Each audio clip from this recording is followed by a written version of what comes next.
네, 의무를 넘어 즐거움으로, 의무를 넘어 즐거움이라는 의무로라는 제목으로 하나의 말씀 증거하도록 하겠습니다.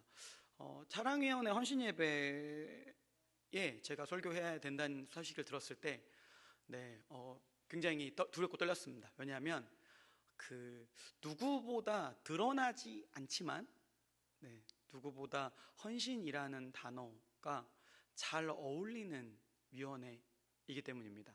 그래서 어떤 말씀 좀 준비할까 하다가 예배에 대한 이야기를 생각해 봤습니다. 그러니까 누군가에게 주차는 주차 봉사로 얘기할 수 있습니다. 주차 봉사한다고 얘기를 많이 하죠. 근데 봉사라는 얘기는 사람의 어떤 행동과 사람이 말하는 어떤 의지 혹은 그 안에 그 사람이 뭐 어떤 잘했다 이런 거에 대한 것들이 많이 들어가 있는데, 저는 이 말씀을 준비하면서 조금 다른 개념으로 좀 접근했으면 좋겠다라는 생각을 했습니다. 우리가 교회에서 차량 봉사, 차량으로 섬기는 것들이 어떠한 의미로 예배인가에 대한 얘기를 좀 나눴으면 좋겠다 싶어서 준비를 좀 해봤습니다. 그래서 이 본문 자체는 화목제라는 제사와 그 다음에 거기서 받는 제사장의 목에 대한 이야기입니다. 그리고 이 뒷부분은 제사장 이 제사법의 결언, 마무리와 결론에 대한 이야기를 합니다. 근데 이걸 통해서 하나님은 어떤 분인가, 우리에게 헌신을 요청하시고 우리에게 무언가를 함께하길 원하시는 하나님 어떤 분인가에 대해서 먼저 좀 살펴볼 거고요. 그 다음은 우리가 헌신을 할 때 어떤 마음을 가지고 헌신하면 좋을지, 하나님 어떻게 원하시는지에 대해서 살펴보도록 하겠습니다. 네, 세 가지 포인트로 정리할 건데요. 첫 번째 포인트는 하나님은 어떤 분인가 라고 할 때 따라해 볼까요? 의무를 넘어서 즐거움을 주시는 분. 네, 하나님 어떤 분이냐? 의무를 넘어서 즐거움을 주시는 분입니다. 이 화목제라는 제사에 대해서 좀 볼 필요가 있는데, 화목제의 핵심 키워드는 관계의 회복입니다. 그러니까 누군가 싸우고 화해할 때 바로 관계가 좋아집니까? 아니죠. 네, 뭐 서로 잘못했어, 미안해 라고 얘기하는데 그 미안해가 정말 뉘우치는 미안함입니까? 아니죠. 그냥 이 정도의 관계를 유지해야 되니까 하는 미안함. 네, 내가 생각해 봤는데 뭐 나도 잘못한 것 같네, 미안해, 요 정도죠. 네, 다시 만나면 어떻죠? 생각하면 내가 사과를 괜히 했나? 라는 생각을 하는 게 우리의 모습이라는 겁니다. 근데 진정한 의미의 화해와 관계 회복은 언제 일어납니까? 네, 이렇게 얘기하면 보통 이제 교회 안 다니신 분들은 한잔 할 때 이렇게 얘기를 합니다. 네, 우리는 한잔 못 하잖아요. 그럼 우리는 언제 하는가? 네, 따라해볼까요? 서로의 마음을 이해할 때. 네, 뭐냐면 서로의 상황과 마음을 이해하는 순간이 올 때, 그때 화해가 일어납니다. 자, 근데 이렇게 되려면 뭐가 있습니까? 그때 서로 이해하고, 그래도 어때요? 뭔가 좀 그렇죠. 그때 어떻게 합니까? 밥 한 끼 하자. 네, 밥 한 끼 하자. 맛있는 거 먹으면 회복이 많이 되죠. 고기 먹으면 마음이 확 열립니다. 네. 안 저는 그러던데, 저는 제일 감사한 분이, 그러니까 목사님 뭐 좋아하세요? 이렇게 물어보면, 네, 전 고기 좋아합니다. 네, 고기 좋아해요. 또 고기 사준 사람 너무 좋아합니다. 네, 아이들끼리 우스갯소리로 이런 얘기합니다. 아이들끼리 우스갯소리가 있다. 호의는 돼지고기까지만이다. 소고기를 주면 조심해야 한다. 이런 얘기를 합니다. 뭐냐면 같이 밥을 먹으면 어떤 일이 있습니까? 서로 안에 마음이 열립니다. 그러니까 화목제물은 뭘 얘기하는 거냐면, 그러니까 이런 밥 먹자예요. 하나님이 우리와 함께, 그러니까 우리가 어떻죠? 우리가 친 사고 때문에 하나님과 우리가 어색했죠. 근데 주님은 우리 이미 용서할 마음이 있으세요. 용서하기로 결정하셨어요. 근데 우리도 미안해요. 근데 어색하죠. 그럼 뭘 해야 됩니까? 주님이 그때 먼저 손 내미시는 겁니다. 밥 먹자. 반찬은 고기다. 네, 이게 화목제물입니다. 근데 그때 이제 먹으면서 어떻게 하는 겁니까? 서로 마음이 풀리죠. 그러다 보면 어떤 일이 벌어집니까? 마음이 다시 좋아지면 내가 가지고 있는 것들을 다시 상대방에게 줄 수 있게 되죠. 화목제의 핵심엔 뭐가 있냐면, 하나님이 우리 가운데 함께한다, 우리와 동행한다, 밥 먹자, 이렇게 이 얘기 속에서는 우리도 뭐냐면 주님 좋아요. 저도 주님과 함께 하고 싶어요. 주님과 함께 저도 밥 먹고 싶어요 라고 하는 겁니다. 그래서 화목제의 종류들을 살펴보면 이런 게 있습니다. 약속한 것을 갚는 서원제라는 제사가 있어요. 화목제 종류 중에. 그러니까 너무 좋으니까 내가 이거 할게요 라고 하는 서원제가 있고요. 또 하나는 하나님께 감사해서 드리는 감사제, 그리고 너무 그냥 하나님이 좋아요. 그래서 그냥 드리는 게 있습니다. 그런 제사를 자원제 혹은 예전엔 낙헌제라고 했습니다. 그 마음을 드리는 거예요. 너무 좋으니까 주님께 어떻게 하는 거예요? 주님 맛있는 거 드실까요? 우리 함께 할까요? 라고 얘기하는 겁니다. 근데 이들의 공통적인 특징이 뭐냐? 자발성입니다. 드리는 거죠. 화목제의 핵심에는 자발성입니다. 주님이 우리를 향해서 먼저 손 내미셨던 것처럼 우리도 주님께 손을 내미는 것입니다. 여기서 그 스스로라는 것의 그 히브리어는 뭐냐면 손에 있는 것을 이렇게 드리는 거예요. 그러니까 뭐냐면 내가 움켜쥐고 있던 것들이 이렇게 쥐는 게 아니라 주님께 드리는 거예요. 내가 너무 좋아서 사랑하는 것들을 내어놓는 것, 그게 화목제의 핵심이라는 겁니다. 근데 왜 그러냐면, 이게 왜 중요하냐면, 우리가 우리의 행동이 자발적일 때와 비자발적일 때는 모습이 완전 다릅니다. 비자발적일 때는 뭐가 있습니까? 조건이 있습니다. 또 뭐가 있냐면 확인을 합니다. 그렇죠? 네, 공증을 왜 하죠? 차용증을 왜 씁니까? 못 믿기 때문에 쓰는 겁니다. 근데 이제 이게 우리 관계들 속에서 마찬가지고 종교도 마찬가지입니다. 이 당시 사람들에게 화목제는 어떤 의미냐? 사실 그러니까 본인들이 이렇게 썩 내키지 않는, 그러니까 이스라엘 사람들이 생각할 때 세상의 신들과는 조금 다른 종류의 제사입니다. 왜냐? 일반적으로 그러니까 나일의 신이 있었죠. 이 사람들 출애굽했을 때 나일의 신들에게 보통 드리는 제사는 무엇입니까? Give and take입니다. 근데 어떤 기브죠? 조금 주고 많이 땡겨오는 거. 네, 이런 걸 뭐라고 얘기합니까? 도둑놈 신보라고 하죠. 네, 근데 나일강도 어떻습니까? 나일강의 제사를 지내요. 나일의 신에게, 태양의 신에게 여러 제사들을 드리는데 그러니까 왜 드리죠? 내가 드린 것보다 많이 주세요가 핵심이죠. 그러니까 이게 사실 근데 이게 우리의 마음과 똑같습니다. 네. 그러니까 그 당시에 신은 무엇입니까? 그러니까 나한테 풍요롭기 때문에 그 신이 필요한 겁니다. 우리한테도 우리가 자주 쓰는 말이 있죠. 지성이면 감천. 네, 이게 굉장히 훌륭한 말처럼 들릴 수 있습니다. 근데 보시면 지성이면 감천, 뭐죠? 내가 열심히 뗐으면 하늘이 감동한달까요? 사실 엄밀히 말하면 하늘이 질린답니다. 네, 감동이 아니라 질린 거죠. 얼마나 오죽했으면. 그러니까 저는 약간 지성이면 감천이라는 말을 보면서 이렇게 생각하거든요. 진상이면 감천이다, 이렇게 생각합니다. 진상 부린 거죠. 진상 내놔, 이렇게. 우리 마음이 이렇다는 겁니다. 근데 그러니까 우리 안에도 사실은 하나님 믿지만 어떤 마음이 있습니까? 그런 종교성인 마음이 계속 있다는 거죠. 근데 하나님께서, 그러니까 우리의 마음은 애초에 이런 마음이라는 거예요. 근데 세상의 신들은 어떻습니까? 그 마음에 대해서 본인도 손해보지 않겠다라는 모드로 우리에게 달려듭니다. 네, 뭔가 다 해줄 것처럼 얘기하죠. 약간 이런 거 있죠. 오빠 믿지? 이런 느낌으로 대하지만 어떻습니까? 정말 믿어? 라고 얘기하는 게 세속의 신들의 모습입니다. 근데 하나님 어떠십니까? 먼저 손 내미시죠. 먼저 손 내미십니다. 보통 하나님과 우리 관계가 어떻습니까? 이 당시 이스라엘과 하나님과 관계도 그렇고 하나님과 지금 우리와의 관계도 어떻습니까? 잘못은 우리가 먼저 했어요. 근데 이런 상황에서 관계 회복을 어떻게 해야 되냐? 피해자에게 가해자가 먼저 뉘우치고 마음이 돌이킬 때까지 사과하는 게 올바른 프로세스입니다. 근데 복음은 어떻게 얘기하냐면 피해자이신 분이 먼저 용서하기를 어떻게 해요? 마음을 먹으셨어요. 그리고 어떻게 합니까?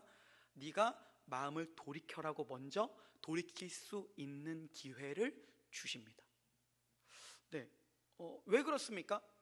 더 사랑하기 때문에 손 내미는 겁니다. 부모 자녀 간에 보십시오. 누가 약자입니까? 더 사랑하는 쪽이 약자입니다. 네, 부부 간에 누가 더 누가 더 강자입니까? 네. 사랑하는 쪽이, 덜 사랑하는 쪽이 강자예요, 사실은. 그쵸? 네. 그렇게 싸우고도 밥은 차려주고 나오잖아요. 네. 의그하면서도 어떻게 하십니까? 빨래는 해주잖아요. 약자인 거죠. 사랑하니까 약자.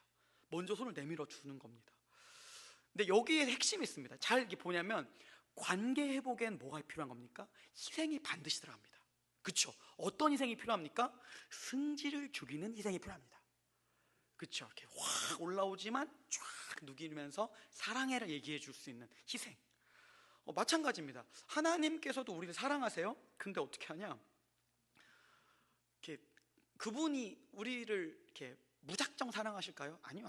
성경에 하나님 보시면 성격이 있으세요. 이만저만이 아니세요. 근데 어떻게 하시죠? 승질을 죽이시죠. 이렇게 쫙 죽이시고 다시 널 데려올 거야. 이렇게 얘기하십니다. 그러면서 뭘 하는가? 그 희생을 본인이 감당하고 상대방에게 이렇게 수용할 만한, 내가 이만큼 참고 내가 널 다 이렇게 받아들일 결정했어. 너는 나에게 나오기만 하면 돼.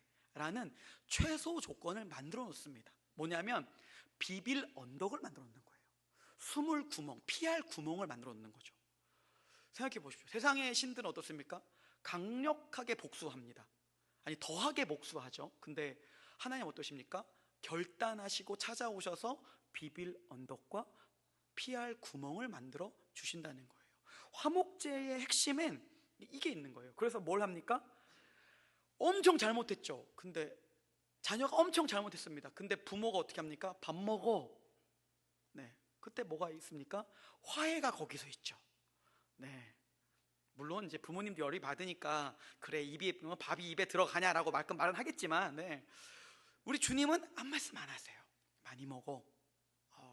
이거 먹고 우리 같이 다시 잘 지내보자 라고 하면서 관계 회복을 위한 파티가 있습니다. 네, 화목제의 개념은 뭘로 보시면 되냐면 파티의 개념입니다. 지금 광야 한가운데서 어떤 일이 벌어지고 있는 겁니까? 우리의 상식으로는 이해할 수 없는 초상식의 사건, 하나님이 먼저 잘못한 자들을 향해서 손을 내밀어 주고 있는 파티라는 겁니다. 뭘 보여준 겁니까? 하나님이 우리와 함께하면 우리는 어떻다는 겁니까? 하나님이 베풀어 주신 잔치에 참여할 수 있다는 거죠. 하나님 왜 이렇게 열어주시는 걸까요? 자발적으로 돌아오라는 거죠. 세상에 누구와도 비교할 수 없을 만큼 하나님이 좋기 때문에 그분에게 매료되어서 나오라는 겁니다. 이걸 이 땅에서 대표적으로 보여주는 이 모습이 확장된 게 무엇입니까? 성찬입니다. 저희 다음 주에 성례하죠. 성찬하죠. 성찬은 엄밀히 말하면 파티입니다. 저는 초대교회에서 같이 먹고 마시고 즐거웠습니다. 그에 어떤 정서가 있는 겁니까? 그리스도가 우리의 구원자 되셨다. 물론 그분을 기억하는 것에 대해서 십자가의 희생과 고통과 그것들을 기억하는 것, 기념하는 것 굉장히 중요합니다. 다만 거기에 뭐가 있습니까? 거기에 뭘 또 기억해야 됩니까? 그것 때문에 우리가 누리는 기쁨이 뭔가. 그래서 다음 주에 성찬하실 때 제가 주님의 이렇게 하면서 안타까운 마음으로 누리지 않으셨으면 좋겠어요. 성찬을 그런 마음으로 받지 말고 주님이 우리를 향한 희생을 기억하지만 주님 때문에 우리가 누리는 기쁨이 얼마나 큰지를 누리셨으면 좋겠습니다. 그런 성찬을 대하셨으면 좋겠어요. 그러면서 그 안에 뭐가 있습니까? 즐거움이 있는 거죠. 성찬할 때 뭐가 있습니까? 초대교회 성찬 어땠을까요? 세속적인 사람들, 밖에서는 상종도 하지 않은 그 계층의 사람들이 모여서 같이 밥 먹죠. 뭐가 있어요? 기쁨이 있습니다. 즐거움이 있습니다. 행복함이 거기 있습니다. 왜요? 주님이 우리를 조건으로 대하지 않으셨어요. 그냥 사랑하기로 먼저 결정하셨기 때문에 그런 일이 벌어졌다라는 겁니다. 그게 무엇입니까? 그런 걸 이 땅에, 그런 모습을 이 땅에, 그런 문화를 이 땅에 구현한 예수님의 꿈이 어디입니까? 교회입니다. 교회는 그런 즐거움이 나타난다는 거죠. 그래서 다음 주에는 꼭 그랬으면 좋겠습니다. 기쁨과 즐거움이 나타났으면 좋겠어요. 팀 켈러 목사님이 종교와 기독교의 차이를 설명한 그 문장이 있습니다. 한번 좀 혹시 준비됐나요? 네, 이렇게 제 발음이 좀 좋지 않지만 잘 얘기해 보겠습니다. Religious people find God useful. Christians find God beautiful. 뭐죠? 종교적인 사람들은 하나님을 언제 찾아요? 쓸모가 쓸모 있을 때만 찾는다는 거예요. 근데 그리스도인은 하나님을 어떻게 찾죠?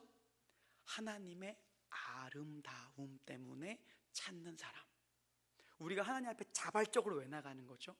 예술작품 왜 봅니까? 돈 내고 왜 보죠? 아름답기 때문에.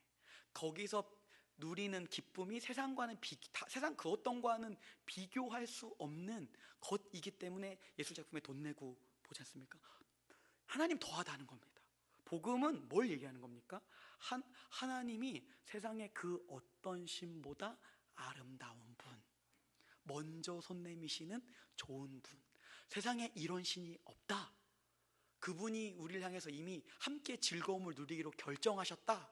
너도 그 헌신에 나오라 라고 얘기하는 게 복음입니다.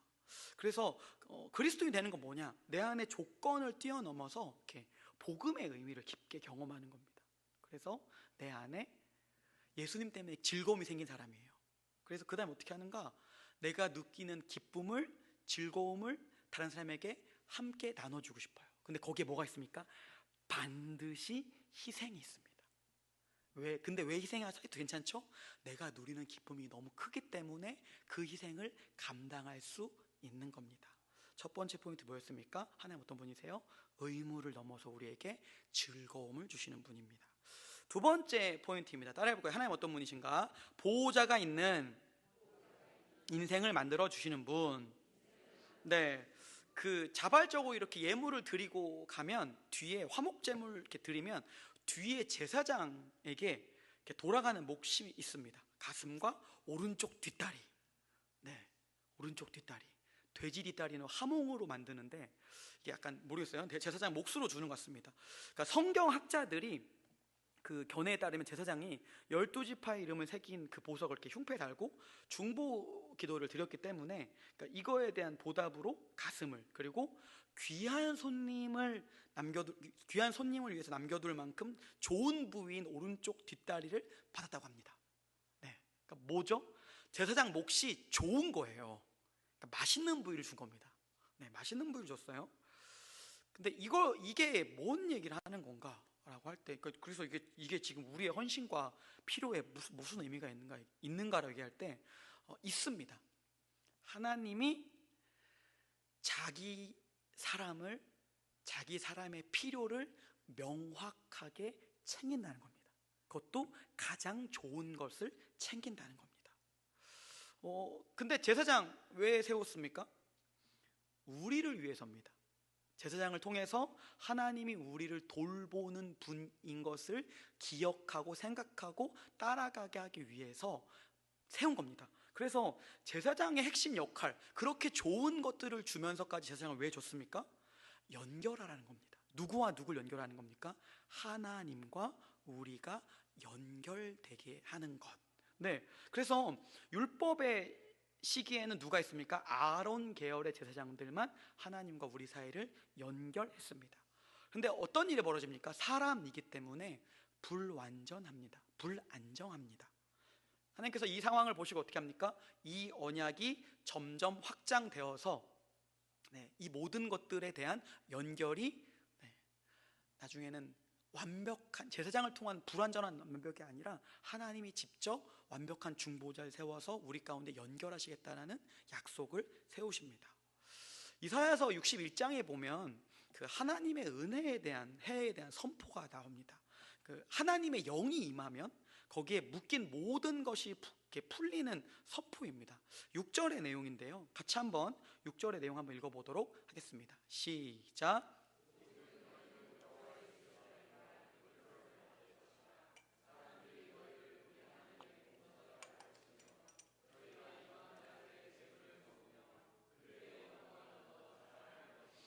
아멘.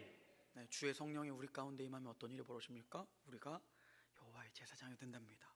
네, 이 본문이 예수님께서 누가복음 4장에 보면 예수님이 세례받고 시험 받으신 이후에 본격적인 사역을 처음 시작할 때 회당에서 하신 말씀입니다. 그러니까 뭘 보여주는 겁니까? 이제는 성전이 성막이, 그러니까 특정한 하나님과의 만나는 연결이 공간적인 개념에서 예전에는 머물렀다면, 이제는 그것들이 공간을 넘어서 사람을 통해서 확장되고 있다는 거죠. 그게 누구 때문에 가능한 겁니까? 하나님의 영이신 성령 때문입니다. 네. 근데 그분은 누구를 가리킵니까? 네, 예수를 가리킵니다. 그러니까 누구 때문에 이게 가능하다는 겁니까? 예수님 때문에 우리 각자 그 한 사람이 하나님과 직접 만날 수 있게 되었다. 하나님과 직접 연결될 수 있게 되었다는 겁니다.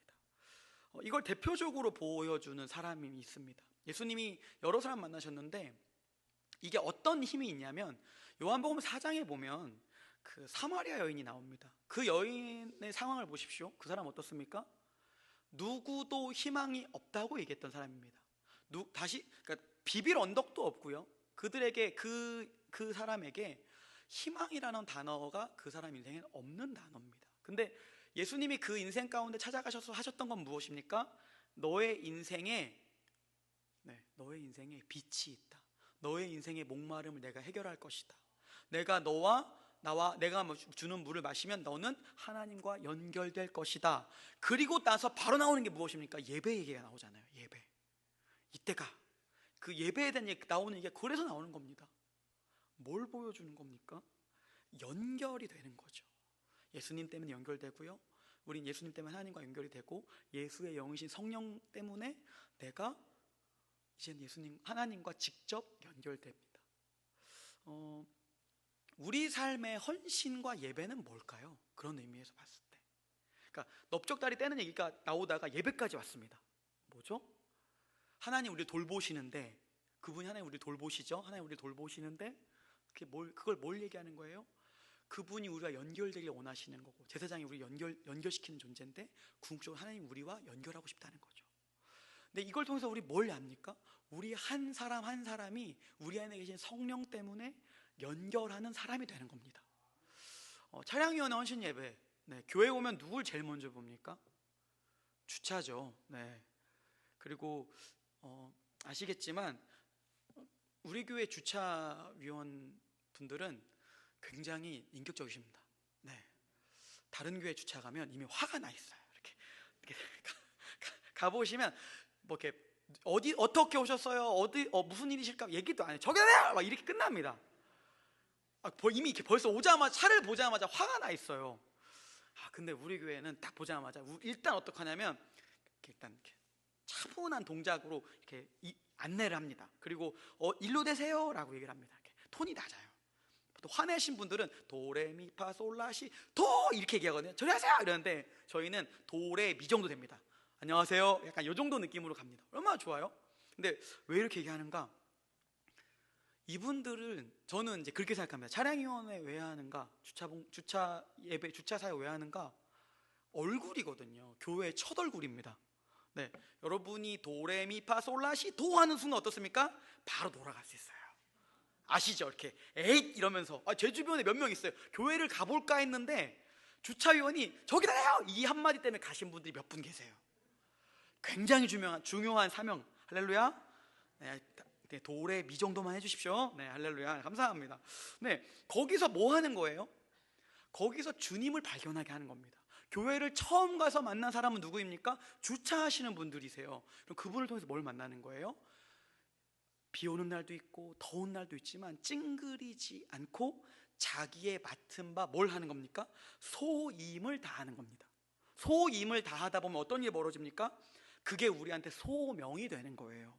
소명은 결국 뭐와 연결되어 있습니까? 주님이 날 부르셨죠. 그럼 사람들은 보면서 뭘 느끼는 겁니까? 날 부른 분은 누구지? 저 사람들은 도대체 어떤 존재이기에? 라고 생각하게 됩니다. 그럼 뭐가 되는 겁니까? 결국 그 소명이 구원과 연결된다는 겁니다. 이걸 통해서 뭘 얘기하는 겁니까? 그러니까 아는 거죠. 여기 오면은 화내지 않아요. 무시하지 않아요. 교회 오면 뭘 얘기합니까? 우리와 연결되시는 분, 우리를 보호해 주시는 분이 교회에 있다. 기독교 신앙 안에 있다. 이걸 보여주는 겁니다. 성경은 뭘 얘기합니까? 하나님이 우리 인생 가운데 보호자 되셨다. 하나님이 우리와 연결되셔서 보호자 되셨다라는 걸 얘기합니다. 그래서 복음은 우리한테 뭘 얘기합니까? 그리스도로 인해서 하나님께서 우리 인생과 함께 하신다는 겁니다. 세 번째 포인트입니다. 하나님은 어떤 분이신가? 따라하겠습니다. 샬롬을 만들어 주시는 분. 뭐냐면은 울타리가 있는 삶에 대한 얘기입니다. 이 뒷부분에 35절부터 보면은 그 5대 제사를 공식적으로 이렇게 선언하고 이제 이후에 위임식이 진행이 됩니다. 그러니까 뭐냐면 언약에 대한 내용을 정리하는 결언, 그러니까 묶는 거죠. 딱 이렇게 선언합니다라고 딱 묶는 사건입니다. 근데 이 장면은 뭘 보여주냐면 이전에는 없었던 하나님의 자녀는 어떻게 살아야 하는지에 대한 모범, 기준을 보여준다는 겁니다. 그러니까 이렇게 보여준 다음에 마지막 정리했던 게 뭐냐면 이제 이건 뭐냐? 하나님의 백성으로 이렇게 살아야 돼라고 하는 기준이 제정된 거예요. 그래서 이전에 번제와 화목제, 소제 이런 거는 족장 시대도 있었습니다, 사실은. 근데 레위기 시대에 이것들을 공식적으로 의미를 담아서 법제화한 거죠. 법제화한 거예요. 그러니까 그 얘기는 뭐냐? 틀을 만든 겁니다. 기준을 만든 겁니다. 근데 이게 왜 중요하냐면 지켜야 할 룰이 있다는 건 우리한테 굉장히 중요한 일입니다. 그러니까 자유가 좋은 것처럼 보이죠. 마냥 내 마음대로 사는 게 좋은 것처럼 보이지만 질서가 없는 자유는 방종입니다. 이런 삶은 어떻습니까? 무절제와 혼란을 가져다 준다는 거죠. 이런 상태가 무엇입니까?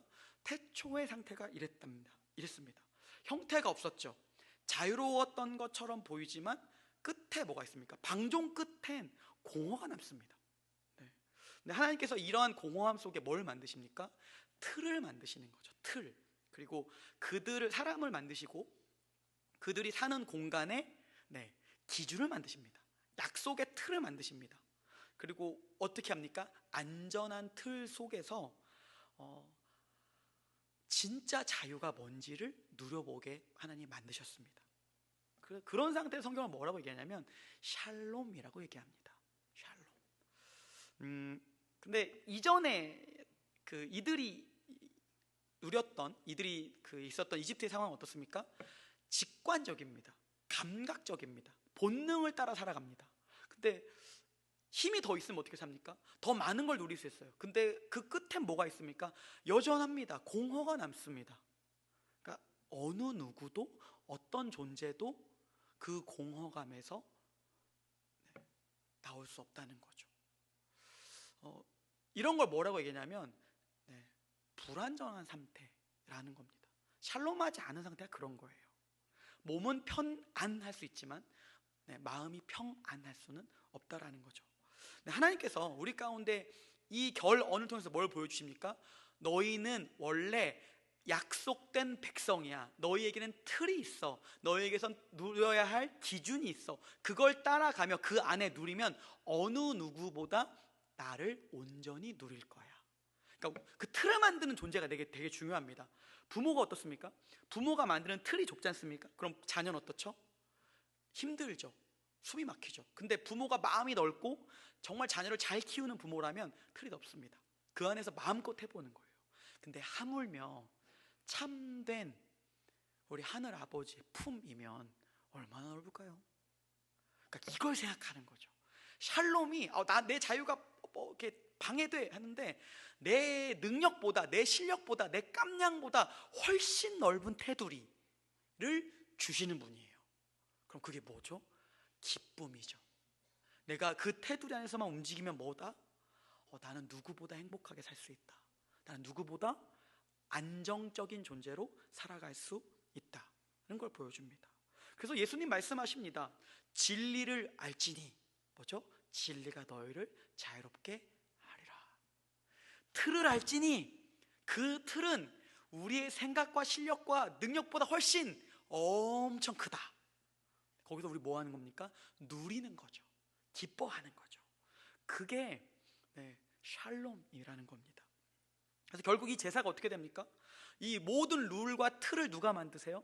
예수님이 만드셨습니다. 이 모든 제사의 끝은 누굴 향해 있습니까? 모든 것의 결언 되시는 분이 누구이십니까? 십자가상에서 모든 법이 다 완성되었습니다. 그분의 죽음과 부활을 통해서 우리 뭘 누리는 겁니까? 그 법을 우리가 누리는 겁니다. 하나님 만드신 틀을 예수님 때문에 넓게 누리는 겁니다. 복음이 우리한테 말한 이유는, 복음이 우리한테 무엇을 말해줍니까? 하나님이 우리 인생에 올바른 틀을 만들어 준다. 예수가 만들어준 틀 안에, 우리 안에, 그 안에 진정한 샬롬이 있다라는 거예요. 말씀을 정리하겠습니다. 3가지 포인트였습니다. 하나님 어떤 분이십니까? 의무를 넘어서 우리 가운데 즐거움을 주시는 분입니다. 그래서 자발적으로 스스로 하나님 앞에 나오는 겁니다. 왜 헌신합니까? 기쁘니까, 즐거우니까 드리는 겁니다. 그리고 하나님 두 번째 포인트였습니다. 하나님 어떤 분이십니까? 보호자가 있는 인생을 만들어 주시는 분이라는 거죠. 하나님의 사람은 어떻습니까? 자기 사람을 끝까지 책임지십니다. 교회는 뭘 얘기합니까? 그런 사람들이 모여 있는 곳이에요. 그리고 우리의 헌신은 무엇입니까? 그 보호를 못 누리는 자들에게 먼저 손 내미는 공동체가 교회라는 겁니다. 마지막으로 하나님 어떤 분이십니까? 샬롬을 만들어 주시는 분. 우리의 실력보다, 우리의 생각보다, 우리의 능력보다 하나님이 만들어주는 틀은 훨씬 크고 넓고 깊고 아름답습니다. 괜히 내 틀 안에 들어가지 말고 하나님이 주시는 틀 안에서, 예수님이 만들어주시는 그 틀 안에서 기쁨과 즐거움, 그리고 주님 앞에 기쁨으로 헌신하는 우리가 되기를 소망합니다. 기도하겠습니다.